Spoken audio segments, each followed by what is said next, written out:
Hello friends, this is Carrie and welcome back to I Like Reddit channel.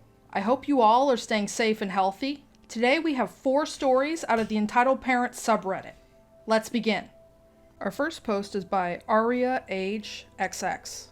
Mom tells everyone in the family that I'm a bridezilla when she's an actual momzilla. Help, frowny face. Long story short, I don't have the best relationship with my mom due to some things that happened when I was much younger. I moved far away from my family a few years ago and have only seen them a handful of times. When I got engaged last August, my fiance and I knew that we wanted to wait 2 years before we got married. We've been together for many years and he's still in school. We're not extravagant or showy people, and we've told our families that we're totally fine with a small wedding in the mountains, around 20 to 30 people, and then taking everyone out to dinner after. Nothing super traditional. We honestly felt like weddings were a huge waste of money and we would have been better off saving up for a house. This didn't fly with my mom from the get-go. I'm the eldest child, and my parents had been waiting a long time for me to get engaged. They also have a huge group of friends and go to multiple weddings every year, all of which are the typical large hall type weddings with 100 to 150 people. When I told my parents that we didn't want to pay for a wedding and that we'd rather buy a house instead, my mom freaked out and told me that she'd be willing to pay for a large wedding for us because she wanted to have a traditional type wedding she always pictured her daughter having. I was really hesitant at first because I never pictured myself having a large wedding, but I wanted to make her happy, so I accepted the money and started planning. Fast forward a year now, and she has been crazy. Every little thing has to be perfect because she's paying. We booked a reception location finally after looking into 10 places, none of which were good enough. All had something wrong with them in her eyes. We wanted to do a buyout of a restaurant rather than have it in a hall because it felt less formal. She hated the idea, but eventually caved when she found out that it would be less money. But after signing the contract, she found out that the bar setup wasn't what she thought. People taking orders rather than just letting people go up to the bar, and started freaking out saying, "It'll ruin the wedding." My fiance and I could care less about a DJ and flowers, all expensive and unnecessary, but she signed contracts for both, and then reamed me out about how expensive everything is, and just doing our wedding at a do-it-all hall would have been cheaper. She also decided to pay for an open bar the night before as a welcome party for the guests since it's a destination wedding. I've told her so many times that I'm only doing this for her, and I'm trying everything so I could make her happy, while still having a wedding that feels like me and my fiance. But I feel so overwhelmed and I can't do anything right. I finally broke when I received a text message from my grandmother saying that she heard we finally picked a reception space. She then said something about how difficult I've been when planning this wedding, and that I can finally stop freaking out. I have no words to say. Not only am I trying to stop my momzilla from ruining the planning process for a wedding I didn't even want, I now have to face my family and my parents' friends who all think I've been some sort of monster. Has anyone had this happen with a parent who's become overbearing during the planning process? I just need to know I'm not alone here. Edit. Wow, I never expected this to take off like it did. Thank you for the kind words and advice. Some things that I think I should mention aside, since so many people have asked. 1. Mom literally fought me on every decision I've made, including my dress, earrings, veil, etc. My earrings were ugly, my dress wasn't bridal enough, which she changed her mind on once I tried it on, and my veil didn't look very like a veil. I was asked to pick out flowers, and then the palette I chose was ugly. I'm a designer, by the way, so I have good aesthetics. 2. I warned the photographer about her already. We paid for him since I was going to have a photographer even if we had our tiny wedding. She wasn't a fan of his photography style apparently. I told him she'd probably try and dictate the shots being taken. 3. She desperately wants pop country at the reception. Neither me nor my fiance like pop country. If anything, we lean towards classic country and bluegrass. But we asked the DJ not to play country since no one really likes it, and play classic 70s, 80s, and 90s since it's good for dancing. She got really mad because she hates all of that type of music. My dad loves 70s, but apparently he doesn't count. Our next story is posted by Morosa3.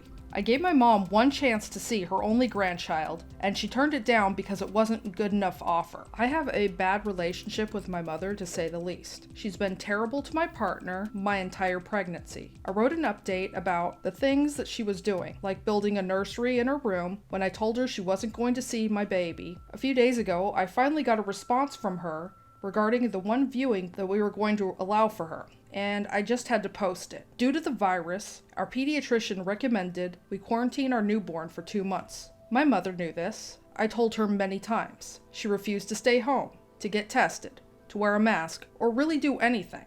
It's her way or the highway in her mind, but not in reality. And boy, did she get a wake-up call. As of recently, I gave her an opportunity to view the baby through a car window. She seemed fine with it and said that she would let me know when she was available. She was abiding by my boundaries. Quite shocking, really. Then 2 weeks pass and I hear nothing from her, until this morning. She asked me when she can see her baby. It's been 3 weeks and she still hasn't held her. I laughed. I knew this was going to happen, and I tell her that her baby is in quarantine and no one but me and her dad can touch her, and that she can see her through a window or not at all. She responds, "I think I'll pass on the window. Just let me know when I can hold my baby." I laughed again. This woman will not stop. I'm so fed up. My pregnancy hormones are gone and my baby is here. We're moving away in a matter of weeks and she will never find us. If she thinks that she has any power here, she's dead wrong. So I will send her one more message and say, okay, no window then. Maybe when she's 18, she'll reach out to you, and blocked her.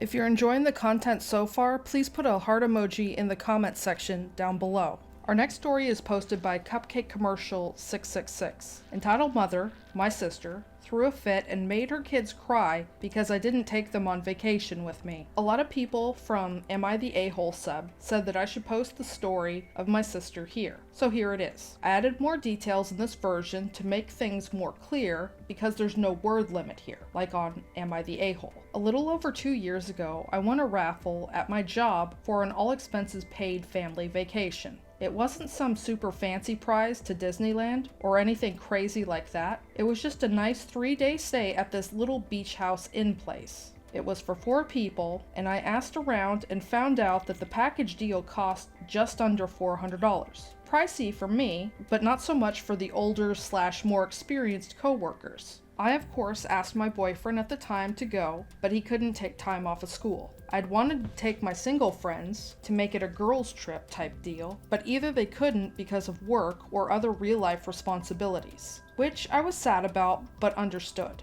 Since that plan was a bust, I decided to see if my sister and her 2 kids wanted to come. I figured they'd enjoy it, and so would my sister, and I didn't want to waste the tickets. Well, I went down to visit my family for the weekend. I intended on asking my sister if they'd wanted to come, but the longer I was there, the more I hated the idea. By the time I was packing up to go home, I knew I wasn't inviting them. I love my niece and nephew, but they were super bratty back then. They're doing much better these days, but my sister never disciplined them, ever. I love them, but she lets them get into everything, never watches them unless someone, either me or my mom, yells at her to get off her duff and watch them. Visiting is always a chore because I end up watching them to give our mom a break. It's pathetic, and it's like every time I visit. My sister dumps them on me the entire time, and by that point, I knew if they came, it would turn into me babysitting them while she had a vacation. So I didn't mention the trip / vacation and just said goodbye before leaving.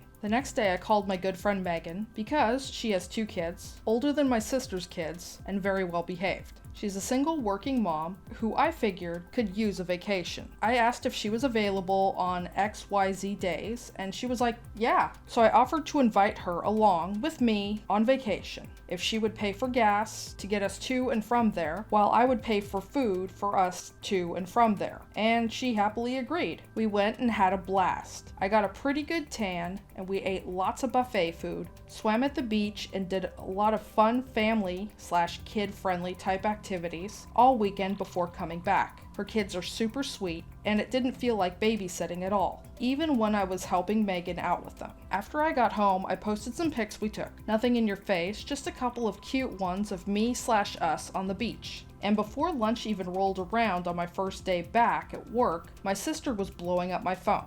I knew ignoring the call would just prolong the inevitable, so I answered.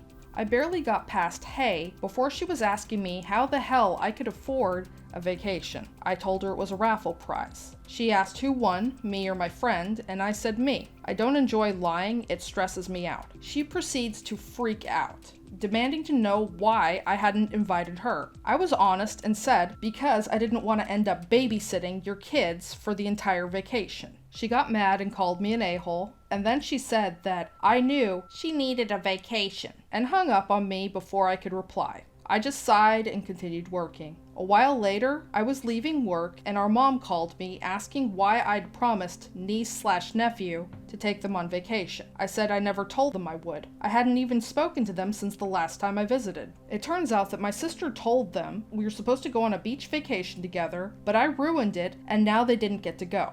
So my niece and nephew sobbed all day. It took my mom ages to get them to stop crying, long enough to explain what was going on. I told my mom my side, and she said that I was mean for not inviting my sister, niece, or nephew. But she dropped it after I told her I didn't invite them because I didn't want to be babysitting for my entire vacation. My mom also tore into my sister for lying to her, but also for hurting her kids' feelings like that, getting their hopes up about a vacation, and then dashing it saying I ruined it, and that they couldn't go.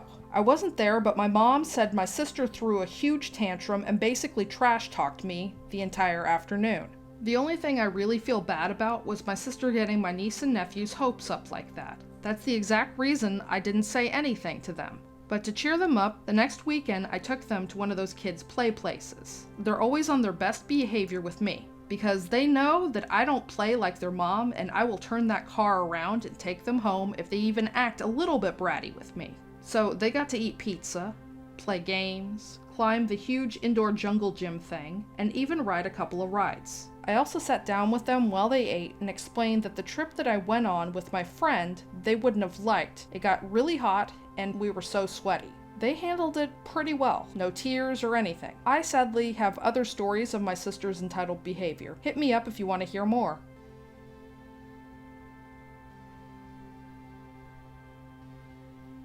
Our final story is posted by Terrific Moose. Entitled parents think they're entitled to their adult daughter's medical records to help them slut-shame her. In healthcare, one of the most difficult things to deal with are family members of patients. They are understandably angry, upset, grieving, devastated, and often feel helpless. Most of the time, I try and understand that and not get too annoyed with the families that cause problems. But these parents were on another level. One of my patients was an 18-year-old woman who had a pelvic infection. She got very sick and required a moderate stay in the hospital. She was a dream patient, open, honest, and generally a lovely person. Her parents were none of these things. Every day they would come in and start demanding this, that, or the other thing from the nurses on the ward. They wanted an extra bed in a room so that the mother could stay overnight. Honestly, it's COVID times. You're lucky you're even allowed to visit. In many places, no visitors are allowed. You can't stay overnight. They were rude to the student nurse who was doing their daughter's OBS to the point that they had to change nurses and move the student nurse to a different set of patients to get her away from them. But when the doctors were around, they were the sweetest people you ever met, right up until they were out of sight, or if we said no to one of their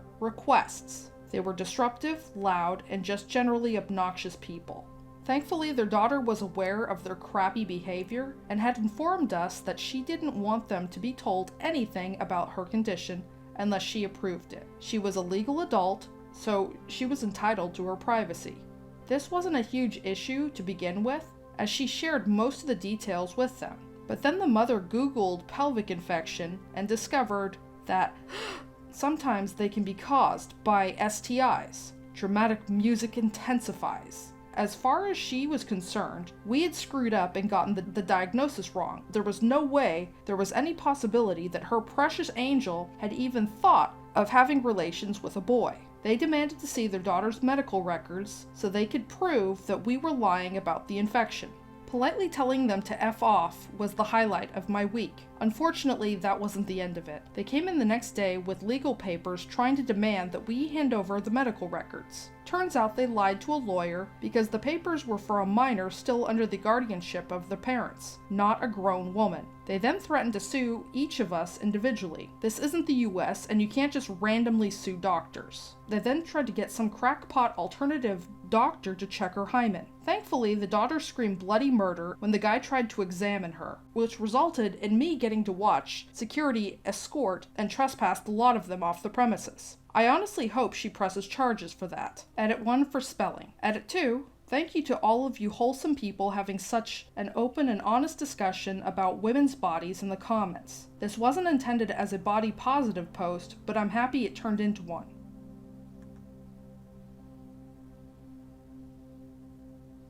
That's all the stories I have for today. Links to the original Reddit posts will be in the description box below. Please stop on by Reddit to show the OP some love and an upvote. If you enjoy my videos, please comment, like, share, and subscribe. Don't forget to hit the bell notification to let you know when I upload new videos. Thank you for watching and have a wonderful day.